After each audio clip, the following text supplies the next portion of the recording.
지난 한 주간은 태풍 비바가 역대 최강의 세력으로 찾아온다는 소식에 참 많은 걱정과 근심이 있는 상태에서 보내셨을 줄로 압니다. 다행히도 수도권 지역에 도착했을 때에는 그 세력이 많이 약해져서 그나마 다행이었는데, 앞으로 계속 초강력 태풍들이 찾아온다고 그러니까 참 걱정이 큽니다.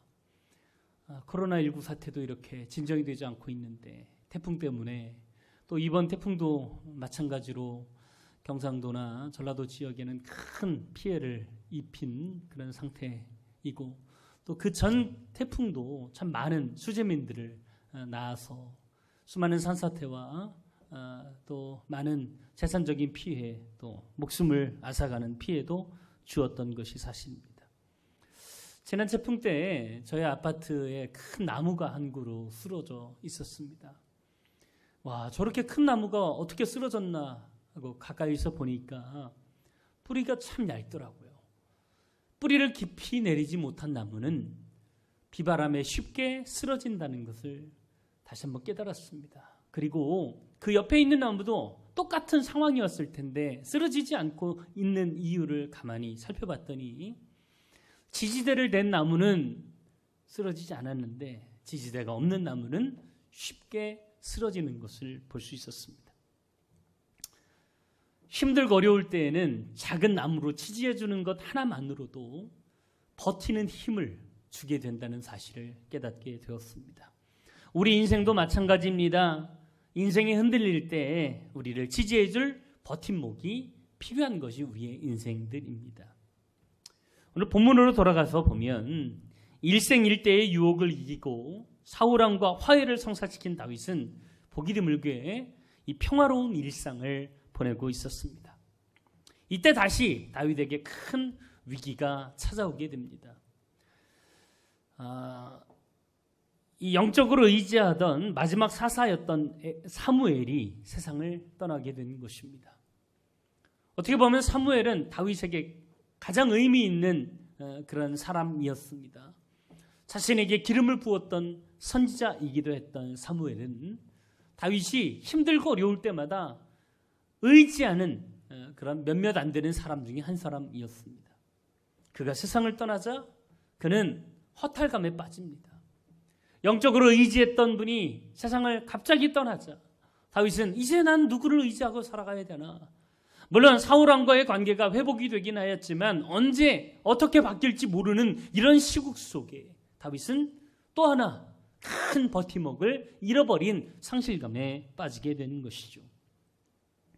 그래서 다윗은 엔게디 요새를 떠나서 홍해 근처에 있는 바란 광야로 근거지를 옮겨 생활하게 됩니다.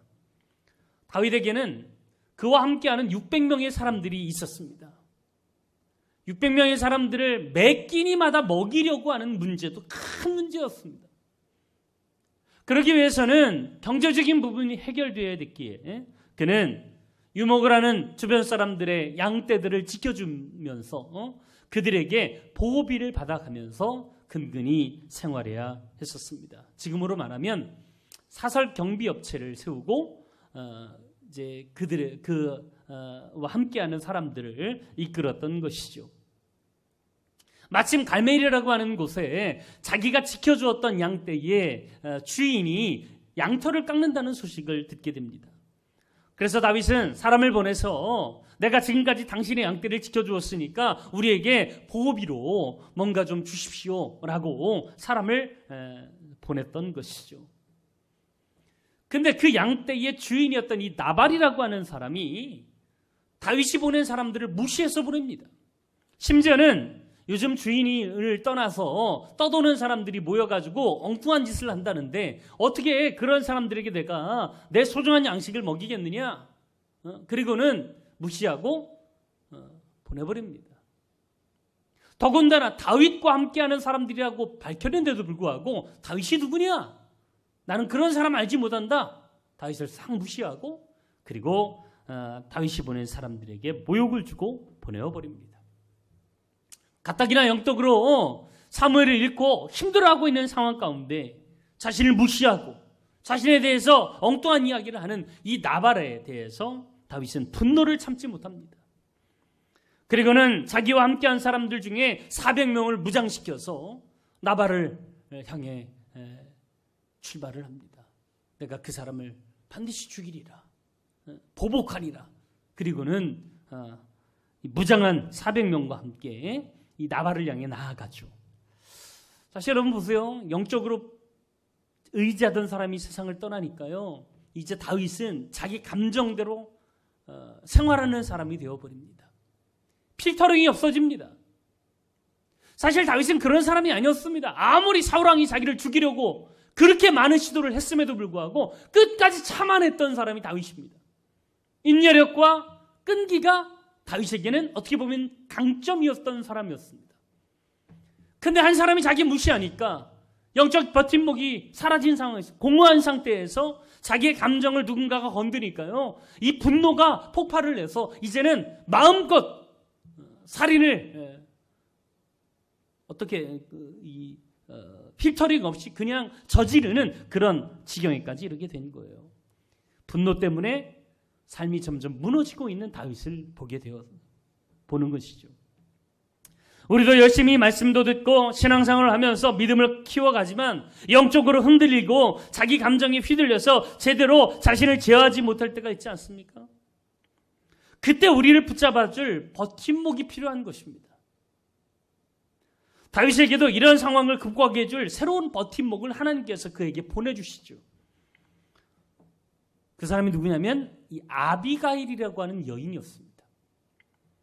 자, 영적으로 흔들리는 다윗의 삶이 분노로 무너지고 있을 때 그를 붙잡아줄 버팀목이었던 이 아비가일이라고 하는 여인은 어떤 사람이었을까? 저는 이것을 살펴보면서 우리 또한 우리 주변에 이런 사람을 붙잡을 수 있기를 간절히 바랍니다. 흔들리고 힘들 때마다 하나님은 이런 사람을 우리에게 붙여주시는 것이죠. 첫 번째로 지혜로운 사람이었다는 것입니다. 자, 오늘 본문에 보면 분노한 다윗을 해결하기 위해서 아비가일을 찾는 지혜로운 한 하인이 등장을 하게 됩니다. 이 지혜로운 한 하인이 지혜로운 아비가일에게 지금의 상황을 이야기하면서 문제가 해결되고 있는 것이죠. 사실 지혜로운 사람이 지혜로운 사람을 알아보는 것입니다. 다윗이 분노해서 주인을 죽이려고 오는 상황을 해결할 사람은 자기 주인이 아니다, 우둔한 자기 주인이 아니라 주인의 아내인 아비가일, 아주 지혜로운 여인이었던 아비가일이라는 사실을 알았던 이 하인은 아비가일에게 빨리 찾아가서 알려주고 있는 것이죠. 자, 14절 함께 읽어보도록 하겠습니다. 14절입니다. 같이 한번 읽어볼까요? 14절 시작. 가운데 하나가 나발의 아내 아비가일에게 말하여 이르되 다윗이 우리 주인에게 문안하러 광야에서 전령들을 보냈거늘 주인이 그들을 모욕하였나이다. 자, 지금 다윗이 보낸 이 전령들을 주인이 모욕했다라고 전달을 하고 있는 것이죠. 자, 그러면서 15절 16절을 보면 이렇게 이야기하고 있습니다. 우리가 들에 있어 그들과 상종할 동안에 그 사람들이 우리를 매우 선대하였으므로 우리가 다치거나 잃은 것이 없었으니 우리가 양을 지키는 동안에 그들이 우리와 함께 있어 밤낮 우리에게 담이 되었습니다. 그러니까 다윗의 사람들이 자기를 지켜주면서 우리의 울타리가 되어줬습니다. 그래서 하나의 양도 손실하지 않고 참 평안하게 들판에 서 있었습니다 라고 이야기를 해주었던 것이죠. 어떻게 보면 주인을 비방하고 있는 모습이 학명처럼 느껴지지만 이 하인이 아니었다면 아비가일과 집안의 모든 사람들은 이유도 모른 채 큰 혼란을 겪어야만 했을 것이죠. 아비가일은 하인이 하는 이 이야기를 듣고 어떻게 해야 할지를 판단하고 급하게 다윗에게 풍성한 선물을 준비합니다. 자, 18절 보세요. 아비가일이 급히 떡 200덩이와 포도주 2가죽부대와 잡아서 요리한 양 5마리와 볶은 곡식 5세아와 건포도 100송이와 무화과 뭉치 200개를 가져다가 나귀에게 싣고 풍성한, 그러니까 어떻게 보면 지금 이 다윗과 틀어진 것이 물질과의 문제이거든요. 그래서 이 물질적인 문제로 틀어졌다면 반드시 이 문제를 해결하지 않고는 그 마음이 풀리지 않을 것이다 라고 생각을 하고는 더 풍성한 것들을 준비해서 다윗을 맞으러 이제 마중을 나가게 된 것이죠. 이어지는 19절 20절 한번 볼까요? 같이 한번 읽어보겠습니다. 19절 20절 시작. 소년들에게 이르되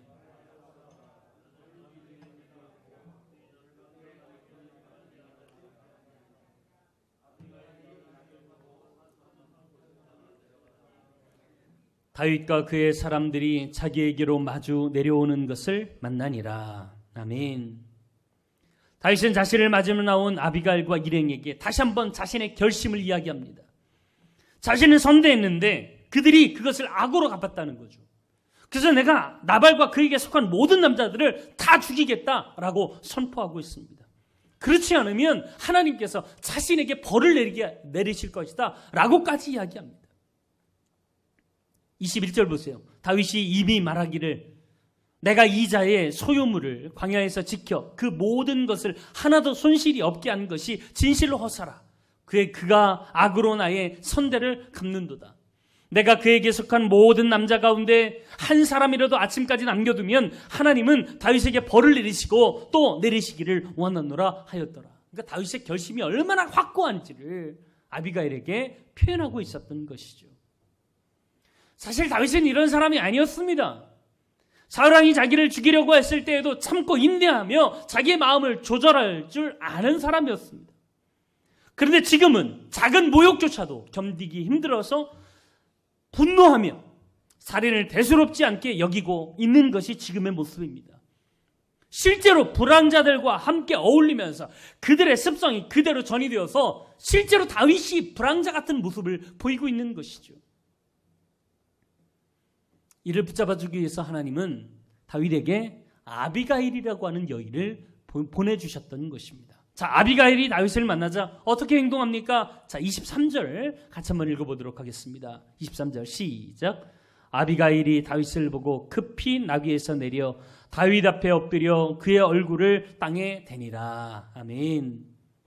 아비가일은 다윗을 향해 납작 엎드립니다. 그리고 다윗의 발 앞에서 얼굴을 땅에 대고 이렇게 말합니다. 그가 다윗의 발에 엎드려 이르되 내 주여 원하건대 이 죄악을 나 곧 내게로 돌리시고 여종에게 주의 귀에 말하게 하시고 이 여종의 말을 들으소서.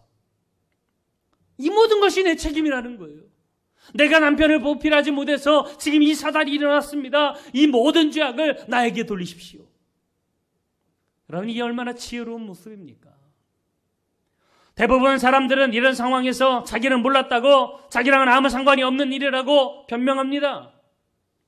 그리고 남에게 책임을 전가합니다. 남편 탓이라고, 이것을 잘 대처하지 못한 누구 탓이라고 남에게 책임을 다 전가합니다.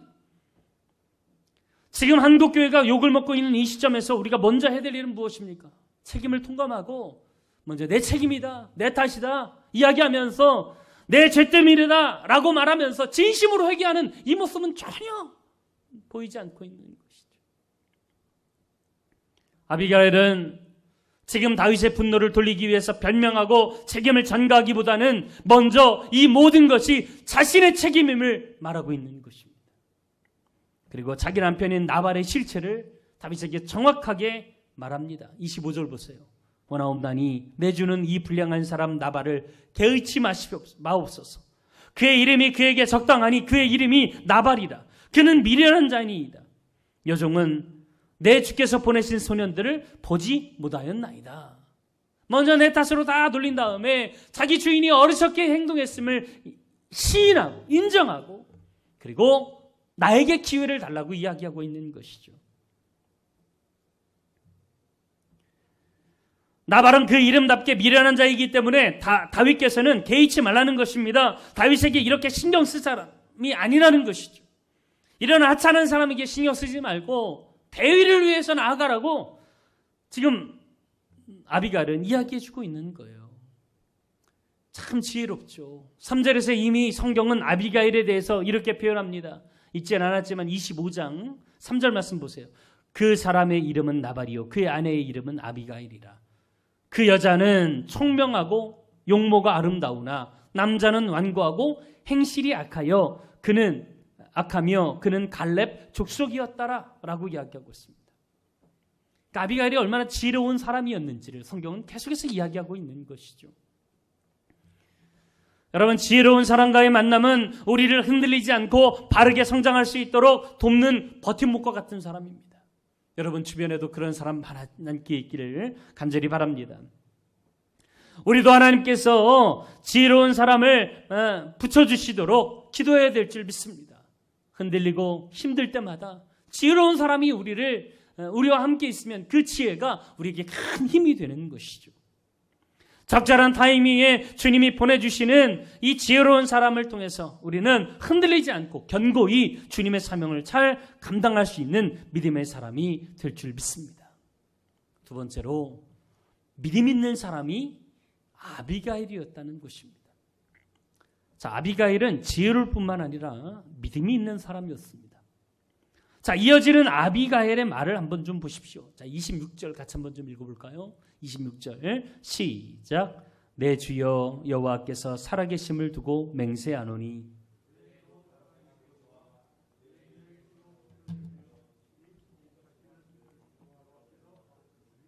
내 주의 원수들과 내 주를 해하려 하는 자들은 나발과 같이 되기를 원하나이다. 아멘.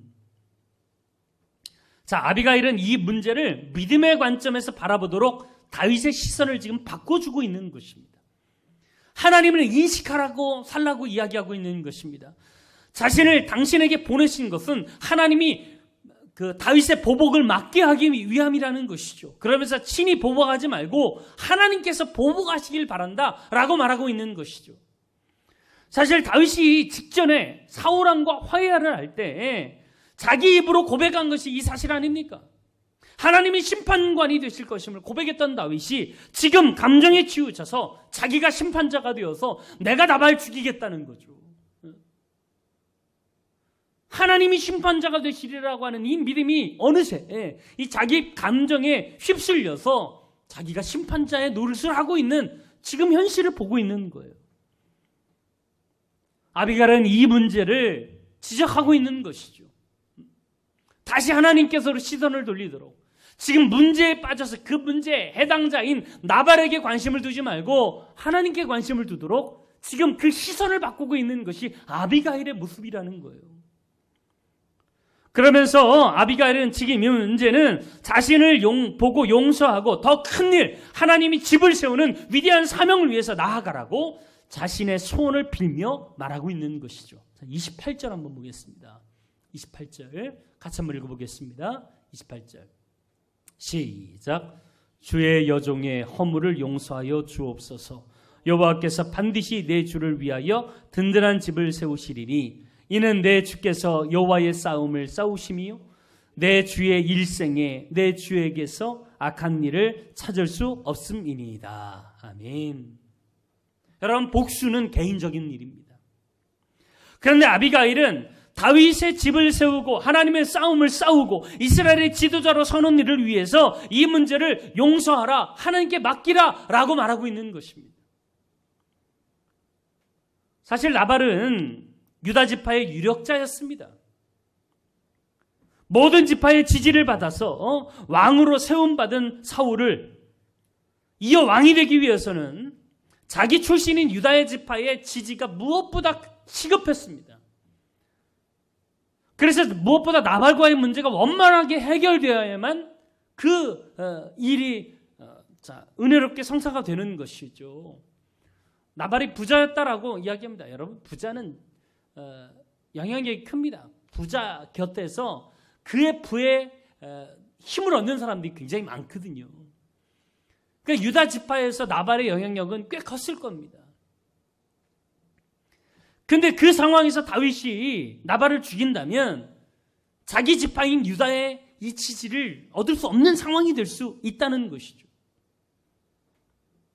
이것을 아비가일이 지적해주고 있는 거예요.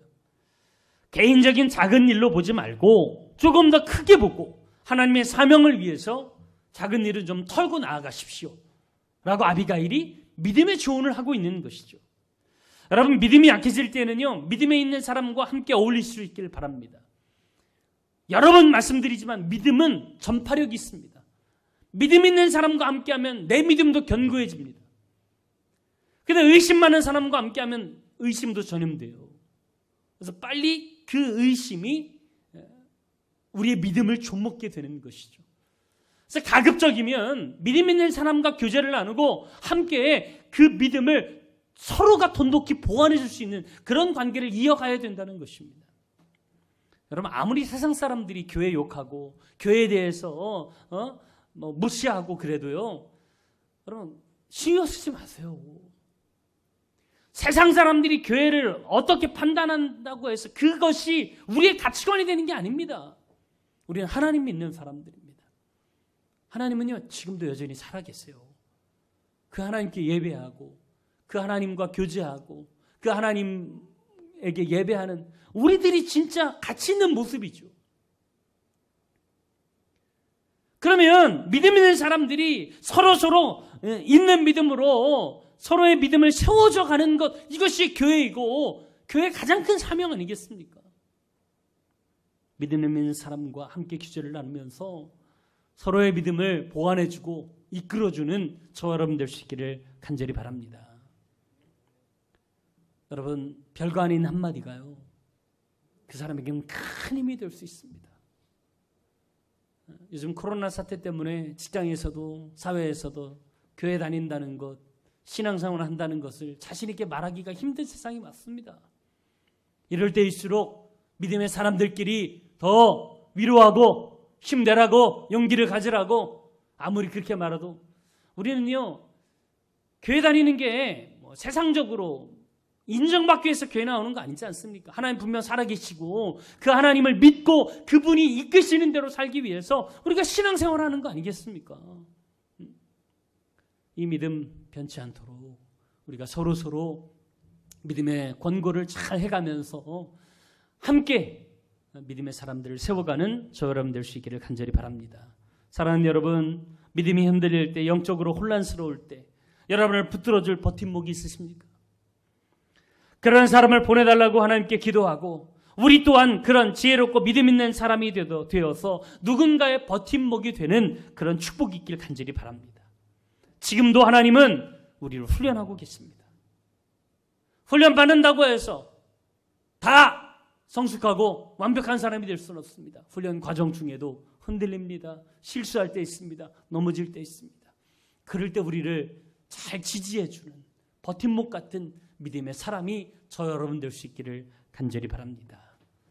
앞으로도 더 힘들고 어렵게 있겠지만 우리 서로 믿음으로 견고하게 서로를 지탱해주고 이끌어줄 수 있는 그런 저와 여러분 되길 간절히 바랍니다.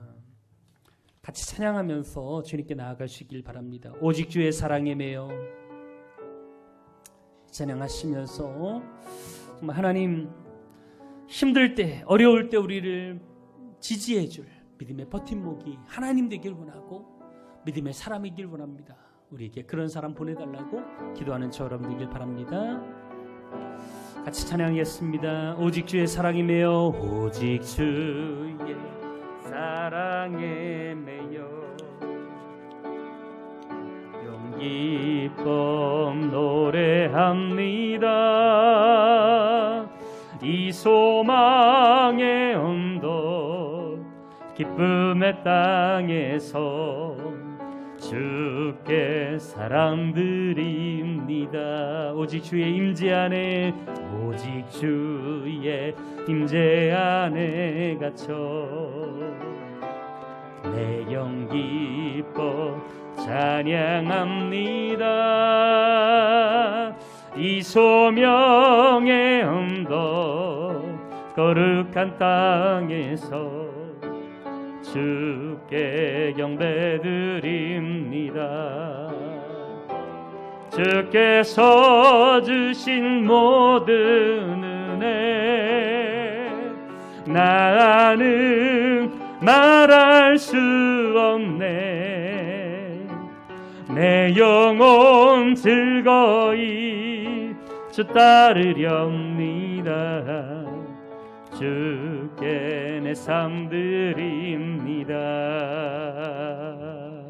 이 시간 함께 기도하길 원합니다. 하나님, 흔들리고 어려울 때 우리를 지탱해 줄 믿음의 버팀목이 주님이길 바라고, 우리 교우들이길 바라고, 우리 서로 그래서 정말 우리 믿음의 공동체를 잘 세워가길 간절히 원합니다. 우리에게 그런 힘과 능력을 더해달라고 주야만 크게 부르짖고 우리 힘들고 어려워하는 사람들을 위해서 중보하며 기도하겠습니다.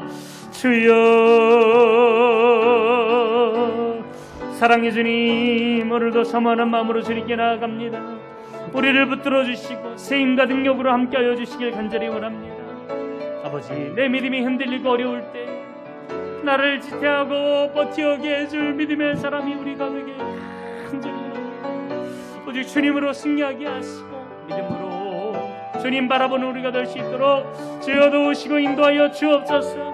하나님 함께하여 주시옵소서. 우리를 주님의 사랑으로 꼭 메어주시고 흔들릴 때, 분노로 삶이 무너질 때 주님 우리에게 버틸 수 있는 힘과 능력을 더해주시고 지혜로운 사람을 붙여 주시옵소서. 우리를 주님이 함께하여 주옵소서.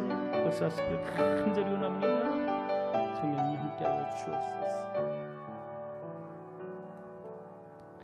사랑의 주님, 오늘도 흔들리고 힘들어하는 우리를 위해서 우리 주변에 지혜롭고 믿음 있는 사람들을 붙여주시니 감사합니다. 부평 우리 교회가 서로 힘이 되어주는 믿음의 공동체 될 수 있기를 간절히 원합니다. 그래서 이곳에서 귀한 만남의 축복이 있게 하시고 정말 내 부족한 믿음이 더 굳건하게 세워지는 복음의 터 되게 도와 주시옵소서. 여전히 힘들고 어려운 상황 가운데 있는 귀한 성도들, 이 예배를 통해서 큰 힘을 얻게 하시고 하나님의 능력으로 귀하게 붙잡아 주옵소서. 예수님의 이름으로 기도했습니다. 아멘.